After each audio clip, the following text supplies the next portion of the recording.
Kembali lagi di channel Iban di konten podcast BTS atau Based on True Story, di mana di video kali ini gue akan menceritakan atau berbagi informasi atau mungkin bisa mengedukasi buat teman-teman yang freelance designer baru mulai tentang mood board teman-teman. Karena di sini ada pertanyaan yang cukup menarik dari Ferdian Sirait. Kita langsung bacain aja pertanyaannya. Mood board itu gunanya buat apa bro? Kalau gambar mood board kita tunjukin ke klien, ya udah klien pakai gambar mood board itu aja. Tinggal ambil gambar dari internet terus suruh tukang beres. Nah di sini pertama gue akan menjawab pertanyaan pertama dulu, yaitu mood board itu gunanya buat apa? Jadi mood board itu adalah sekumpulan gambar yang udah teman-teman ambil dari internet. Bisa dari Pinterest, bisa dari Google, ataupun dari search engine lainnya. Nah, di sini gue akan contohkan mood board yang pernah gue bikin. Ini adalah contohnya. Jadi, per ruangan itu gue memberikan contoh-contoh suasana atau mood ruangan yang akan gue desain pada denah atau pada rumah klien tersebut. Jadi, misalkan di living room ada ini, kemudian ada di kamar tidur ada ini, kemudian di kitchen ada ini, dan sebagainya, dan sebagainya. Nah, jadi gunanya mood board untuk itu, supaya kita tahu bahwa klien tersebut tuh sukanya seperti apa. Karena contohnya, sekali lagi di sini gue udah pernah bahas di video yang mana gue lupa. Contohnya misalkan klien tersebut suka minimalis. Nah, minimalis itu bisa putih, bisa kayu pada umumnya. Tetapi ada juga loh klien yang suka minimalis dengan warna-warna yang cenderung soft. Misalkan warna hijau toska atau misalkan warna biru laut. Contohnya seperti itu. Dan itu bisa aja terjadi karena kan balik lagi ke desain itu sangat subjektif. Selera orang pasti beda-beda. Cuman memang sekarang pada umumnya itu kebanyakan orang-orang sukanya putih dan juga kayu. Nah, kalau misalkan kita pengen telaah lagi, kayu itu bisa berbagai macam. Ada kayunya pengen yang gelap, ada pengen yang terang, atau misalkan kayunya malah pengen yang lebih kepucet. Nah, itu bisa aja terjadi kepada teman-teman juga. Jadi teman-teman harus tahu dulu nih kliennya sukanya minimalis yang seperti apa. Jangan cuma minimalis, atau giliran udah didesain minta revisinya langsung ganti mood, kan malah jadi teman-teman kerja 2 kali. Nah, fungsi dari mood board adalah seperti itu. Jadi misalkan teman-teman sudah mendapatkan mood ruangannya seperti apa, contohnya ada 2 kamar tidur. Kamar tidur pertama pengen minimalisnya yang hijau toska, misalkan. Kemudian juga kamar tidur kedua, misalkan pengennya minimalis yang biru laut. Contohnya seperti itu. Banyak permainan-permainan duko, permainan warna itu bisa jadi minimalis juga loh. Jadi minimalis itu nggak cuman putih dan kayu gitu kan. Kemudian juga misalkan teman-teman bisa mendesain dengan semua kamuflase, jadi kasur bisa dilipat pasang, kalau dilipat ke atas ke dinding dia akan rata dengan kabinet sebelahnya. Pokoknya minimalis itu sebenarnya sangat luas teman-teman. Nah, di sini tugas teman-teman sebagai desainer adalah memberitahukan baiknya seperti apa untuk kliennya teman-teman. Karena setiap klien memiliki permasalahan yang berbeda dan juga selera yang berbeda pastinya. Nah, permasalahannya itu apa? Contohnya seperti ini. Secara simpelnya misalkan klien tersebut nggak suka masak. Tetapi teman-teman desain kitchennya itu sangat elegan. Nah, ini kan menjadi dua poin yang saling bertolak belakang. Kalau misalkan teman-teman belum tahu sukanya klien, tanya. Teman-teman harus interview, harus tahu kliennya seperti apa, sukanya hobinya seperti apa. Itu teman-teman harus tahu semua dan teman-teman tuangkan di dalam mood board. Nah, jadi jangan sampai teman-teman udah ngedesain kitchen bagus-bagus, gede, terus udah gitu sangat ergonomis gitu kan semuanya. Tahu-taunya kliennya tersebut ngomel. Loh, ini kan gue nggak suka masak, gue tuh ke kantor loh dari pagi, kemudian pulang malam, nyampe rumah tinggal makan malam, terus tinggal Gojek, misalkan seperti itu. Kan desain teman-teman malah jadi useless sekali ya kalau misalkan begini. Nah, itu sedikit tentang fungsi daripada mood board. Kemudian di sini kita bahas nih kalimat berikutnya. Kalau gambar mood board kita tunjukin ke klien, ya udah klien pakai desain gambar mood board itu aja, tinggal ambil gambar dari internet, terus suruh tukang beres. Nah, di sini yang teman-teman perlu ketahui itu pada umumnya ada 2 klien jika teman-teman main di bidang arsitektur atau interior, yaitu klien yang pengen ikut campur atau klien yang pengen terima beres. Nah, mungkin si Ferdian Sirait ini mendapatkan klien yang pengen ikut campur, di mana klien tersebut ngambil gambarnya si mood boardnya Ferdian Sirait ini, kemudian langsung suruh tukang beres. Nah, kalau misalkan teman-teman mendapatkan klien yang pengen ikut campur, di sini tugas teman-teman sebagai seorang desainer yang baik adalah memberikan edukasi-edukasi, atau secara gampangnya kalimatnya adalah alasan-alasan kenapa desainnya tuh seperti itu. Misalkan ada layout bedroom atau ruang kamar tidur, kemudian teman-teman pastikan naruh kasurnya nggak sembarangan, pasti harus ada alasan.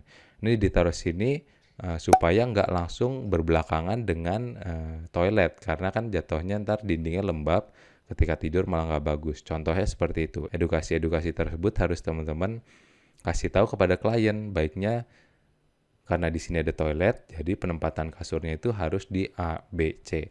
Kemudian juga misalkan di kamar tidur tersebut ada jendela di tempat ini, berarti nggak bagus ditaruh sini. Contohnya seperti itu. Teman-teman harus tahu alasan semua penempatan furniture kenapa di sini, kemudian juga alasan kenapa teman-teman pakai lantai yang seperti itu. Terus contohnya lagi, misalkan di sini di rumah tersebut ada 3 anak. Kemudian di tiga kamar tersebut teman-teman bilang nih, di sini gue sengaja nih nggak mau kasih TV.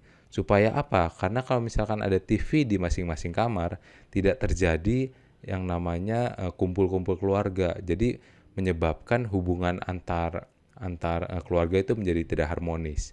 Jadi memang sengaja TV hanya ditaruh living room agar ketika memang waktunya itu quality time bersama keluarga, ya udah ngumpul di living room semua.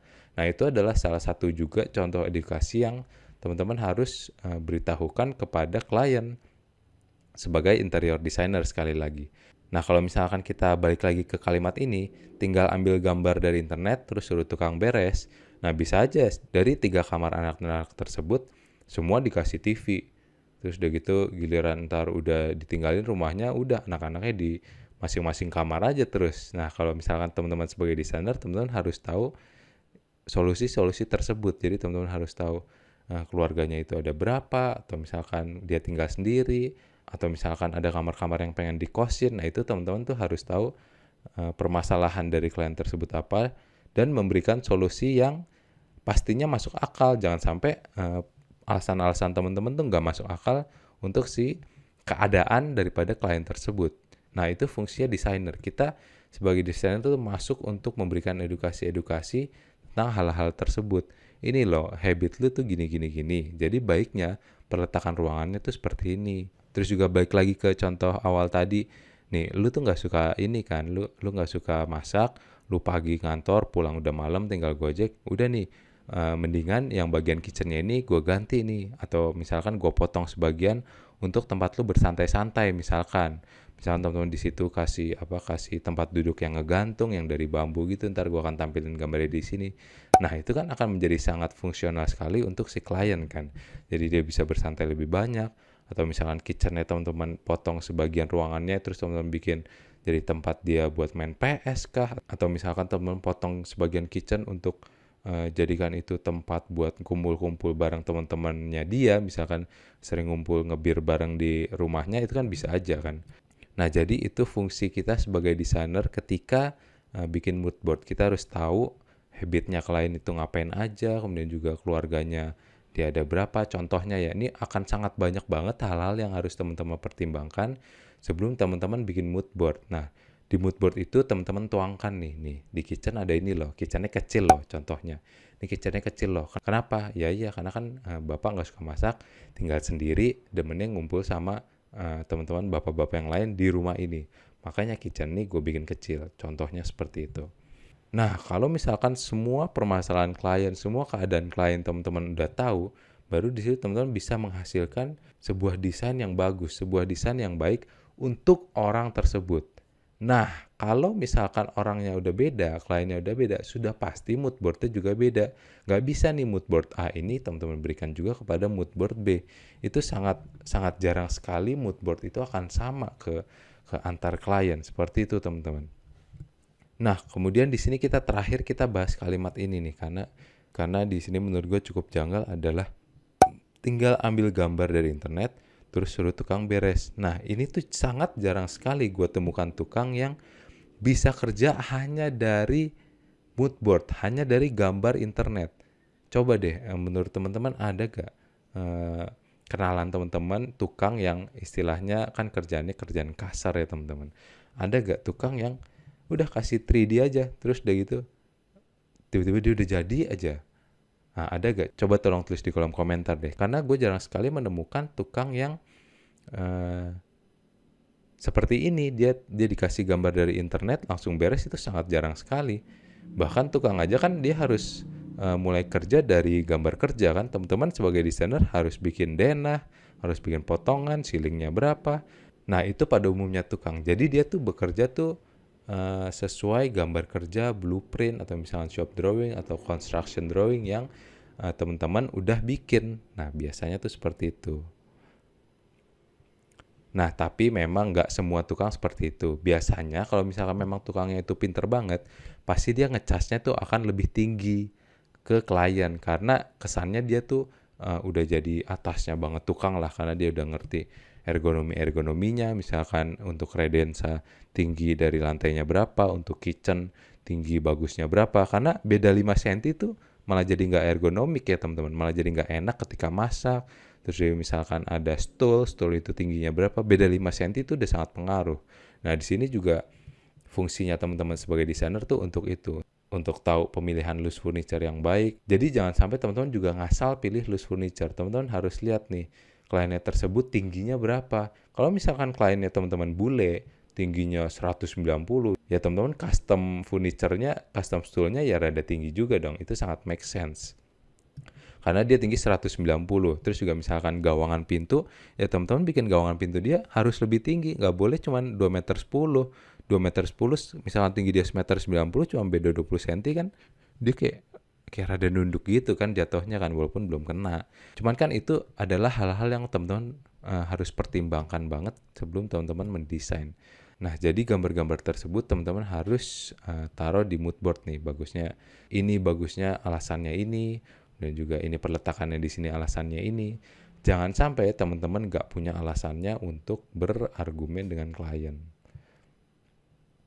Nah, oke teman-teman, kayaknya itu aja ya sharing-sharing singkat dari gue. Mungkin kalau misalkan teman-teman yang pengen memberikan pendapat bisa langsung tulis di kolom komentar seperti biasa. Kolom komentar gue masih buka. Teman-teman bisa komen di mana aja, ntar gue akan baca. Dan kalau misalkan ada yang menarik lagi, ntar gue akan jawab juga pertanyaannya atau kita diskusi lagi. Oke teman-teman, kayaknya itu aja untuk video kali ini. Semoga bermanfaat. Dan seperti biasa, sampai jumpa di video berikutnya. Dadah.